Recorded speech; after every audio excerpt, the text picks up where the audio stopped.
सुप्रभात। आज हम कक्षा तीसरी के बच्चे एक नाटक लेके प्रस्तुत हुए हैं जिसका नाम है चतुर गीदड़। हमारी कहानी कुछ इस प्रकार है। पहला दृश्य, स्थान तालाब की ओर। मगरमच्छ अपने आप से।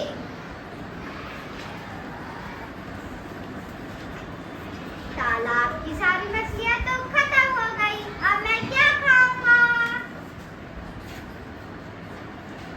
कछुए का प्रवेश। क्या हुआ मगरमच्छ भाई, क्या हाल है? इतने उदास क्यों हो? भूख? क्या बताओ मित्र, भूख के मारे तो मेरे प्राण भी निकल रहे हैं। तो तुम मछलियों को क्यों नहीं खा लेते? मछलियां तो कब की समाप्त हो चुकी। अगर आज गीदड़ मिल जाता तो काम चल जाता। तो तुम गीदड़ को क्यों नहीं खा लेते?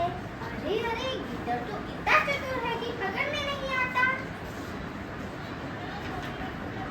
तुम कोई उपाय सोचो कि वह पकड़ में आ जाए। हाँ, मेरे पास एक उपाय है, बस वो तुम्हें करना पड़ेगा। अच्छा ठीक है, मैं करूँगा। कान में कुछ कहता है। तुम ऐसा करना, सांस रोककर मरने का नाटक करना, जिससे गीदड़ तुम्हारे पास आएगा। मौके मिलता ही तुम उसे खा जाना। मैं वैसा ही करूँगा।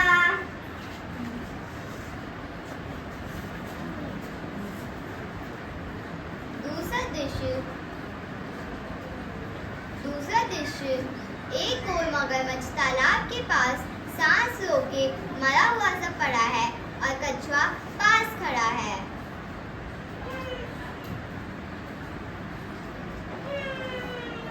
मेरा दोस्त स्वर्ग सिधार हो गया। अब मैं इस दुनिया में अकेला रह गया। ना जाने मेरे दोस्त को क्या ही हो गया है। गीदड़ का प्रवेश। क्या है भाई कछुए, क्यों रो रहे हो? क्या है बताओ गीदड़, मेरे दोस्त के प्राण निकल गए, वो स्वर्ग सिधार हो गया है। क्या कहा? मगरमच्छ मर गया अपने आप से? अब तो मैं निश्चिंत होकर तालाब का पानी पी सकता हूँ। उसके डर से कई बार मैं प्यासा ही रह जाता था। क्या कहा, क्या कहा? नहीं, कुछ नहीं, कुछ नहीं। यह तो बड़े दुख की बात है। मैं तुम्हारी क्या सहायता कर सकता हूँ? तुम इस पे कुछ सूखे पत्ते ढाप दो। डरते डरते कुछ पास जाकर धीमे स्वर में, यह तो बिल्कुल शांत है। नहीं नहीं, ऊंचे स्वर में, यह तो सांस ले रहा है। भाई कछुए, क्या ये सचमुच मरा है? हाँ हाँ, ये सचमुच मरा हुआ है। इसे देखो, ये सचमुच मरा हुआ है। पर भाई, मैंने तो सुना है कि मर जाने पर मगरमच्छ की पूंछ हिलती रहती है। लगता है ये अभी पूरी तरह नहीं मरा है। नहीं नहीं, ये पूरी तरह मरा हुआ है। इसे देखो, पूरी तरह मरा हुआ है ये। तभी मगरमच्छ अपनी पूंछ हिलाने लगता है।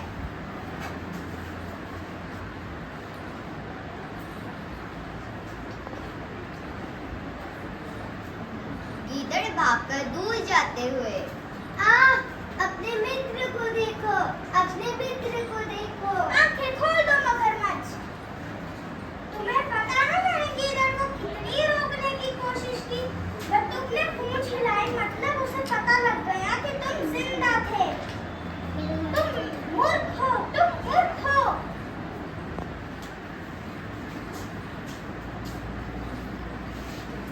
तो दोस्तों, हमें इस कहानी से यह शिक्षा मिलती है कि हमें कभी भी दूसरों की चाल में नहीं आना चाहिए, बल्कि हमें हमेशा अपनी बुद्धिमत्ता का इस्तेमाल करना चाहिए।